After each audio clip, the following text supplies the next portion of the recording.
Hey guys, welcome to BP the Bible Perspective. If you're familiar with the story of Job in the Bible, it's a long book, by the way. One of the most troubling things about this story is that God allowed Satan to destroy Job. Now that's frightening because we have to ask the question, will God hand us over to Satan to destroy? Now, before we get into it, please like and share this video and subscribe to BP, the Bible Perspective. And as always, if you have a thought or comment, add it to the comment section below. All comments are welcome. Now, the story of Job, it's very interesting because for me, I say, well, why is it in the Bible? Why was it included in the canon of Scripture? It is in a section of the Bible known as the poetry or in books of wisdom. And Job is one of the oldest books in the Bible by genealogy, dating around the time of Abraham. So there's no law, there's no Moses. Abraham's not even mentioned. The book starts off that Job was a God-fearing man, and that said a lot during that time when the world was wicked. He feared God, and God had blessed him. He was one of the most prosperous men of that time in his region.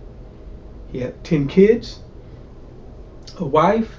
He would sacrifice on the thought that maybe his kids cursed God. That's how God-fearing he was. Then the story shifts and we see this heavenly scene. One that's rare for the Old Testament. There are a couple of other times in the Old Testament when we see sort of a heavenly scene. But in this heavenly scene, you see God. This is pictured of God sitting on a throne.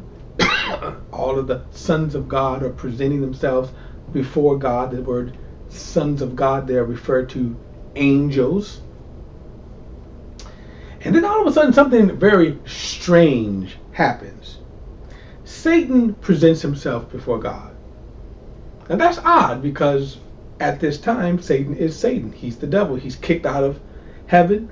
He is eternally banished from God. He has no hope of redemption. And yet we see him right here in heaven. There is another example where we see that kind of similar scene where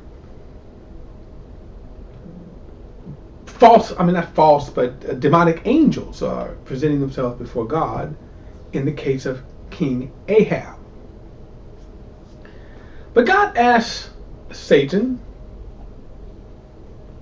where have you been? Satan says, running to and fro on the earth. God says, well, have you considered my servant Job? He is a righteous man, outstanding. None can match his integrity. Satan says, I certainly have, but you put a hedge around him. And he only blessed you because he only served you because you blessed him. And then God says,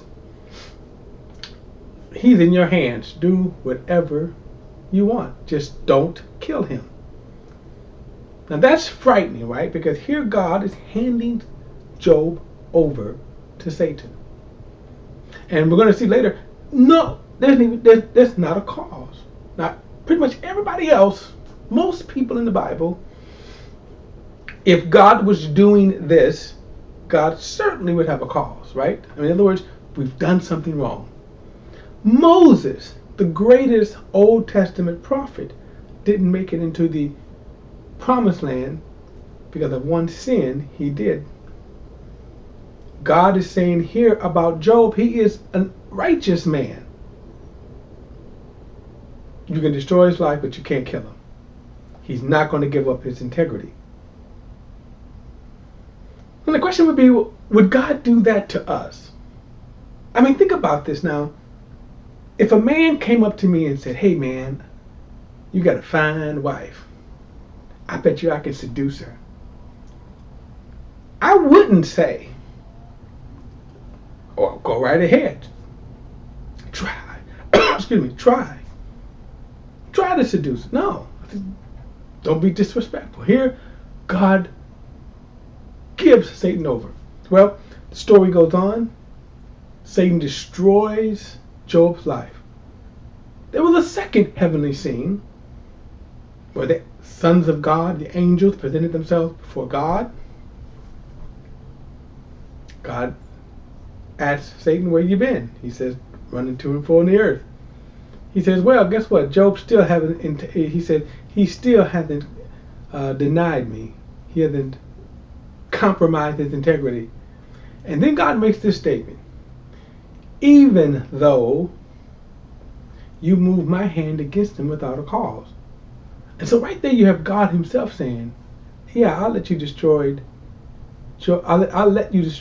Job without a cause. He says, well, okay, you got me on that. He didn't give up. But hey, guess what? He's still healthy. Skin for skin. God said, go ahead, take his health away, but don't kill him. That's kind of the picture you see right here. The end result of that is that Satan afflicted Job with boils and stuff, and he was reduced to just scraping him off. Now, that's frightening. Now, the whole book of Job, the bulk of the book of Job is a conversation between his friends. His friends basically tried to get him to admit he did something wrong. Nothing this serious happens to a man unless he does something wrong. At the end of the book, God comes and rebukes his friends because, well, they didn't know what they were talking about. During the discourse between his friends, towards the end, Job began to say, if God was here, I would ask him, why did you do this to me? Why did you afflict me? Well, Job got his wish. God showed up and says, okay, Job, we're going to talk. And the one thing that came out of that, God never explained himself to Job. God never apologized.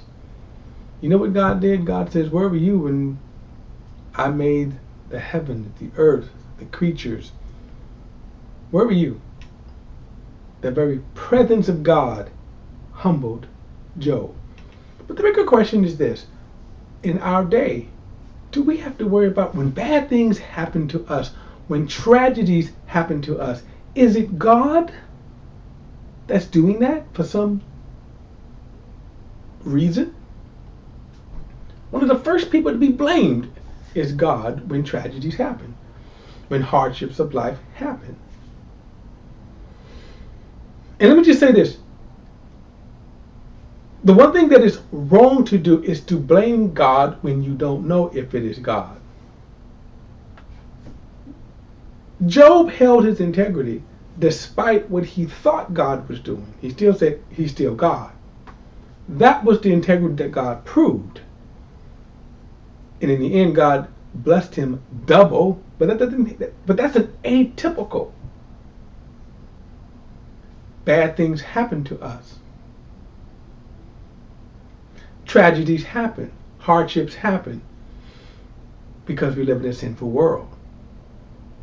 And is God the one that's saying, I'm going to let you afflict this person, but not that person?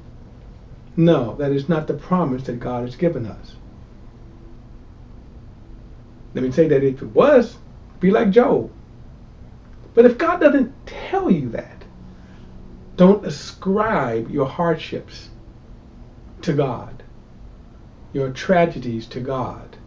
Tragedies and hardship happens because we're in a sinful, evil world. That is the general reason or answer. All right, guys, I would love to hear your thoughts.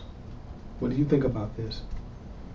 Add your comments to the comments section. All comments are welcome. Don't forget to like and share this video. And subscribe to BP, the Bible Perspective. Till next time, I'll see you then.